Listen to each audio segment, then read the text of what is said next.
Un film attendu pendant plus de 10 ans.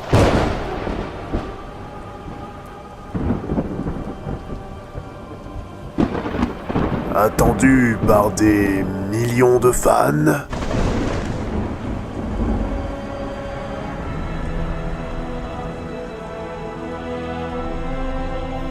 Et ils osent nous pondre une merde pareille.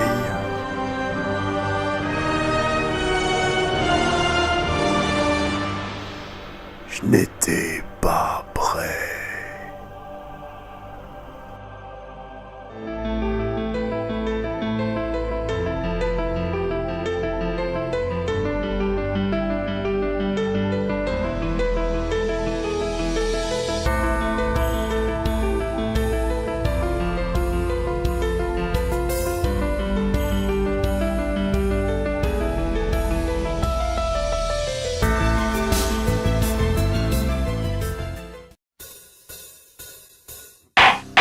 Ça faisait longtemps qu'on n'avait pas eu un bon petit verdict à rendre.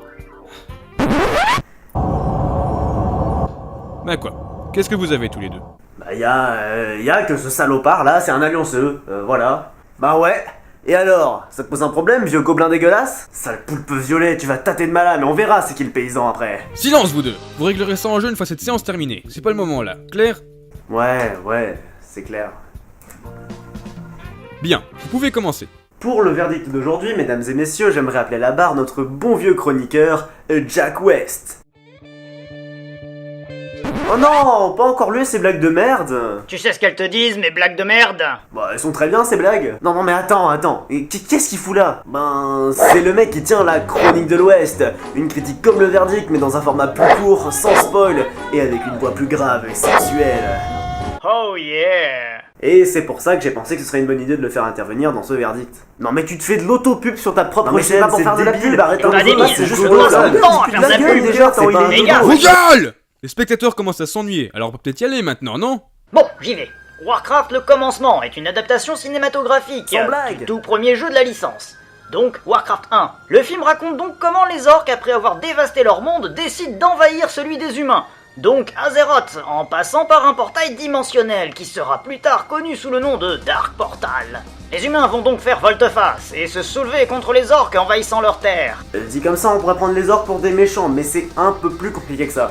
Sachant que leur monde est complètement détruit, s'ils veulent survivre, ils ont pas d'autre choix que d'aller s'installer ailleurs, donc ils ont quand même de bonnes raisons de se battre. Et tu vois, tout le génie de l'histoire réside dans le fait que chacune des factions possède un traître haut placé. Gul'dan chez les orques, qui les dirige sous les ordres d'un démon, et en face, Medivh, un vieux gardien qui s'est fait corrompre alors qu'il n'était encore qu'un fœtus, et qui va comploter avec Gul'dan. C'est un aspect du lore de Warcraft qui rend l'histoire bien plus intéressante qu'une simple guerre de territoire à la con. Ouais non, parce que dans ce cas, le film aurait juste ressemblé à ça.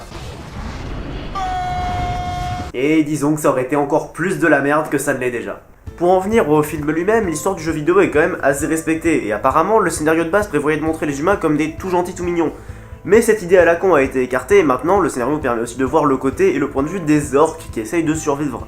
Oui, enfin, l'histoire de base n'est pas non plus tant... Oui, on sait, c'est vrai que le scénario ne respecte pas le lore à la lettre non plus. Mais pour faire tenir tout ça en 2 heures, bah fallait commencer et certaines modifications étaient nécessaires. Oui, c'est vrai, et d'ailleurs les puristes du lore l'ont eu bien au fond du fondement. Bravo! Mais c'est vrai qu'il y a certains changements qui ont vraiment rien apporté à l'histoire. On regarde un peu l'histoire d'amour entre Garona et Lothar, je suis désolé, ça apportait rien à l'histoire. Et moi qui voulais voir de l'interracial. Ouais mais tu vois, t'en aurais quand même eu même s'ils avaient respecté l'histoire de base. Et oui, à l'origine, Garona avait une histoire d'amour avec Medivh. Et d'ailleurs, il faisait même un enfant. Donc garder ce côté-là, ça aurait été bien plus intéressant, d'autant plus qu'il meurt à la fin, donc ça aurait donné un côté dramatique à l'histoire. Ouais, surtout que leur histoire dure genre 2 minutes si on recoupe toutes les scènes où ils sont ensemble. C'est toi, Lothar? Et ouais, c'est moi qui dois te ken depuis qu'ils ont changé l'histoire. Ah ouais, ce sera donc toi le père de mon enfant après notre premier rapport sexuel non protégé dans ce monde où même la téléportation existe, mais pas les capotes. Bon, dans ce cas, passons à un autre point qui rend ce film absolument génial, à savoir l'image. C'est magnifique, les effets 3D sont très réussis, les armures sont réalistes et les armes aussi. Bref, on sent bien un énormissime travail de post-production derrière ce film. Là, c'est vraiment une question de point de vue, parce que moi j'ai trouvé qu'il y avait certaines armes ou certaines armures qui faisaient vraiment cheap. Bon, après, il faut le remarquer. Pour ce qui était de la 3D, j'ai trouvé que quand les orques étaient seuls, ça rendait assez réaliste, c'était joli, c'est vrai. Par contre, dès qu'un humain arrivait à l'écran, le mélange CGI live, c'était très moche, ça respirait le fake, c'était assez horrible. Du coup, honnêtement, ça passait pas du tout. Un peu comme le film, quoi. Bon, autre chose alors. Outre les nombreux clins d'œil au jeu qui rendent le film très sympa et amusant pour les fans, bah il faut bien s'admettre que pendant ce film on s'ennuie pas.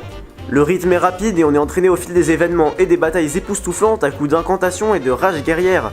Dès le début de l'histoire, le spectateur est tenu en haleine au fur et à mesure que les enjeux sont dévoilés. C'est vrai qu'on s'ennuie pas dans l'histoire et d'ailleurs j'aurais tendance à dire que c'est une qualité. Sauf que en l'occurrence si on s'ennuie pas, c'est parce que le rythme est dégueulasse. On passe d'une scène à une autre sans aucun temps mort et sans aucune explication qui nous permette de repenser à ce qui vient de se passer. Et de la même façon, on rebondit d'un camp à l'autre sans laisser le temps au personnage d'exister. On ne peut pas affronter Gul'dan tout seul. C'est qui a gardé le jambon? Il nous faut l'aide des humains. Really, nigga? On mélange ça avec le fait que les personnages sont absolument pas développés et on obtient un film dont le principal problème c'est qu'on s'en fout en fait. Bah oui, hein, on s'en fout de savoir si le fils de Lothar meurt, parce que Lothar lui-même n'est pas développé. Alors si on a même pas le temps de s'attacher à lui alors que c'est un héros, alors son fils, la scène où il meurt, elle aurait dû être dramatique, mais déjà qu'on s'en foutait du personnage, la scène est trop prévisible. On sait qu'il va mourir quoi qu'il arrive, donc bah même quand Lothar essaye désespérément de franchir la barrière d'éclair, bah on s'en branle en fait, parce que on sait que de toute façon il va pas y arriver. Même les personnages ont l'air de s'en foutre, c'est fou quand même. Oh, mon fils est mort! Après, je suis d'accord de dire que le début du film est correct, hein. Je veux dire, les orques et les humains sont pas vus ensemble, donc le mélange CGI live, bah il choque pas finalement. Et puis la narration est quand même bien foutue, c'est expliqué à la va-vite, mais on comprend les enjeux, et finalement on se prend assez bien dans l'histoire. Le problème c'est que ça s'arrête là. Du coup, c'est un film de merde. Bah... Eh bien, Sayalas? Je suis un peu à court d'arguments en fait. Et bah c'est pas mon cas. Haha, je l'avais pas encore mentionné, mais on est lâché dans Azeroth et dans Draenor sans aucune explication. On sait pas où on est, on sait pas qui sont les personnages qui apparaissent à l'écran, donc finalement, pour un non-initié à l'univers de Warcraft, on comprend que moyennement ce qui se passe. Au lieu de faire un film un peu plus long comme Le Seigneur des Anneaux qui a le temps de s'expliquer, bah là ils ont voulu tout condenser en 2 heures et 3 minutes et finalement on comprend pas grand chose à ce qui se passe. Oui, enfin ça va quoi, l'histoire reste compréhensible et on se pose pas tant de questions que ça non plus. Ah bon? Ok. Pourquoi les mages du Kiritor ne réagissent-ils pas à l'invasion alors qu'on a vu qu'ils avaient l'air assez puissants? Oui, bon, Pourquoi c'est pas les faux. idées corrompues? Non parce que là on dirait quand même juste un remake de Saruman version jeune. Non, mais ça, on Et s'en qu'est-ce fout. qui l'a corrompu? On sait pas non plus. Non, mais Mais laisse-moi pourquoi est-ce répondre. que les humains sont les seuls à défendre leur Ah, terre alors ouais, qu'on a vu et- avec eux des elfes, des nains, enfin c'est pas logique. Autant de questions qui restent sans réponse pour quelqu'un de non initié au lore de Warcraft. Pour nous ça nous paraît évident parce qu'on connaît, mais pour les autres, c'est pas logique. Salutations guerriers. Oui, excusez-moi de vous déranger, hein. C'est juste que je me suis un peu perdu dans le film. Si vous pouviez juste m'indiquer c'est par où la compréhension que je... Le temps est à la guerre. Oui, non mais ça c'est un peu la seule chose que j'ai compris. De toute façon, non, j'aimerais juste savoir... Votre héros est mort. C'est cette incompréhension mélangée avec le clash CGI Live dégueulasse et puis les dialogues fades, les personnages pas développés. Ce tout mélangé, ça fait que le spectateur peut pas vraiment se sentir impliqué dans l'histoire. Et puis au bout d'un moment, les enjeux apparaissent un peu sans intérêt et les combats perdent de leur superbe. Ça fait beaucoup de points négatifs tout de même. On notera aussi que malgré le fait que ce soit un film de guerre, on retrouve nulle part tout le sang, les tripes qui est censé avoir sur le champ de bataille. Là non, c'est assez soft, hein. Et il y avait plus de budget pour les pochettes de sang après avoir fini de réaliser les orques. Oui, enfin, ce point reste quand même facilement explicable, hein. WoW, c'est quand même un jeu Peggy 12, alors il fallait bien que les jeunes joueurs puissent aussi aller voir le film dans les salles obscures. Ouais. Pas convaincu, hein. Bref, j'ai pas fini. Parce que je te jure que quand j'ai vu la gueule des nains et des elfes, waouh, mais c'était dégueulasse. Ah, on sent que tout le budget est passé chez les orques, hein. Pour les autres, il y avait Peanut. Et le roi, je passe sur sa tête, parce que la tête du roi, qu'est-ce qu'elle est, quoi. Enfin, le seul moyen d'avoir un mec qui ressemble moins à un roi que lui, c'est d'embaucher une meuf. Hein, ça, c'est un roi. Ça, c'est un mec qui a raté son cosplay. Wow, c'est quand même bas de critiquer un acteur sur son faciès, hein. Il joue bien quand même. Mais non, mais c'est juste qu'il a pas la carrure pour être un roi. Je veux dire, il joue très bien, hein, mais c'est juste qu'il aurait jamais dû avoir ce rôle. Bref, vous l'aurez remarqué, j'ai un sérieux problème avec l'image de ce film que j'ai trouvé particulièrement dégueulasse. Sauf quand les orques sont tout seuls. Là, ça va encore. Mais du coup, on en arrive au principal reproche que je vous fais, Blizzard. Pourquoi vous avez pris des acteurs Blizzard, quoi, sérieusement, vous êtes acclamés à chaque cinématique pour à quel point elles sont magnifiques. Alors pourquoi avoir pris des acteurs? Tiens, regardez.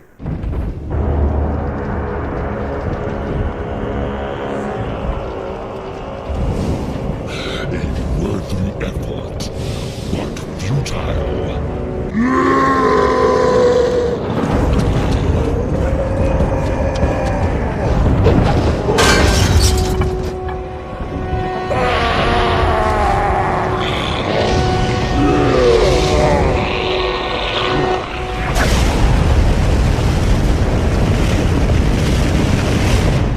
c'est la classe, hein, mais ça fait un peu vieux, c'est vrai. Et pour cause, c'est sorti il y a des années. Maintenant, voilà la nouvelle version.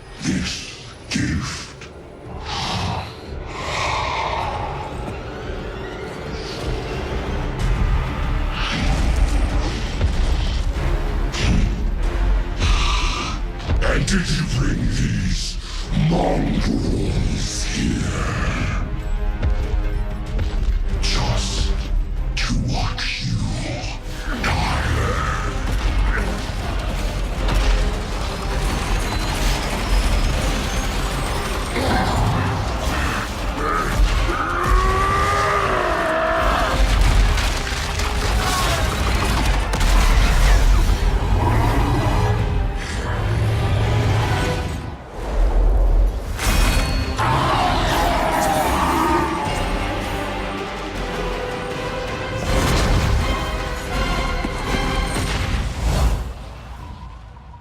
Regardez-moi cette texture, regardez-moi ces graphismes, c'est beau, c'est magnifique.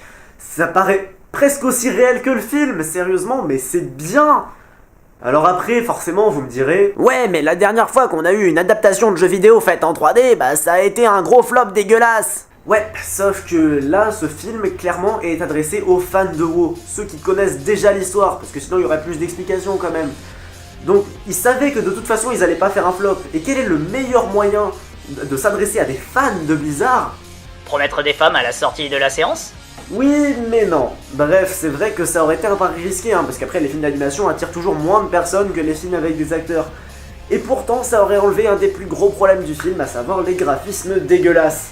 Bref, pour résumer, on a donc un film de 2 heures avec des graphismes assez moches, une narration complètement décousue, un Willem Scream, ce qui n'est pas rien quand même, et des personnages pas développés. Bon, c'est vrai que ça fait beaucoup. Et qui en plus a une musique relativement moyenne, alors que d'habitude Blizzard est connu pour ses musiques assez magistrales. Là, il n'y a pas vraiment de thème mémorable parmi l'host de ce... Oui, bon ça va, j'ai compris, merde. Du coup, pour moi, c'est clairement un film qui n'est pas à la hauteur de la licence Warcraft et qui ne rend pas non plus hommage à son lore qui est pourtant si vaste et bien pensé. Eh ben, la défense n'a pas mené un combat très ardu ce coup-ci. Tant pis, je vais annoncer mon verdict. Un instant. Quoi? L'affiche du film était classe au moins. Oui. Oui, c'est vrai, hein. Ah, hein, Bon ben, c'est pas tout ça, hein, mais bon. Un instant. Bon, quoi encore? Non mais c'est juste que je viens de réaliser un truc tout con en fait. J'étais en train de me demander pourquoi est-ce que j'avais autant aimé le film si en fait il était si mauvais que ça. Parce que t'as des goûts de chiottes? Oui aussi, c'est vrai. Non. Mais non, c'est juste que comme Noël l'a si bien démontré, ce film s'adresse aux fans de la licence. Et perso, en tant que fan, j'ai trouvé le film génial. Il a beau avoir des personnages mal développés, un rythme mal foutu, c'est vrai. Mais finalement, il respecte son objectif premier, à savoir mettre Warcraft en film, et ça c'est géant. Perso, j'ai passé le film entier avec un sourire béat, parce que j'étais tout le temps en mode « Ah mais je le reconnais ici! Oh, un mouton! Ah mais c'est un murloc !» Avec toutes ces références au jeu qui m'ont fait sourire et rigoler, je me suis pris à l'histoire et j'ai oublié tous les points de vue négatifs que tu viens de citer jusqu'ici. Oui, enfin n'empêche que ces aspects négatifs existent pourtant bel et bien, hein. Oui, c'est vrai, mais tu cherches trop la mouche. Tu reproches à ce film de ne pas être quelque chose qu'il n'a pas essayé d'être. Warcraft le commencement fait partie de cette gamme de films qui n'ont pour but que de divertir le spectateur, et les critiquer sur la forme, bah c'est un peu con. C'est comme chercher du sens philosophique dans Transformers. Il marque un point, le petit. Bon, d'accord, soit. Mais où est-ce que tu veux en venir avec tout ça? C'est juste que Warcraft ne peut pas être qualifié de film mauvais. C'est vrai qu'il a plein de défauts, mais il en est pas mauvais pour autant. C'est juste un film moyen. Ouais, si tu veux. Je suis plutôt d'accord avec la défense. Bon, eh bien, qu'on en finisse. Au vu des arguments apportés par les deux côtés, je déclare ce film... film popcorn de type moyen. C'est tout, la séance est levée. Je suis plutôt d'accord avec la défense. Bon, eh bien, qu'on en finisse. Au vu des arguments apportés par les deux côtés, je déclare, avec ma voix totalement normale et qui n'est pas du tout celle du juge, donc je vais recommencer. C'est tout, la séance est levée.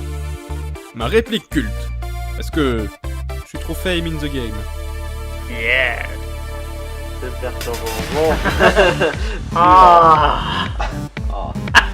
Parce que t'as des goûts de chiottes? Parce que t'as des goûts de chiottes? Ah, parce que tu as des goûts de chiottes. Je fais te faire parler parce que t'as des goûts de chiottes.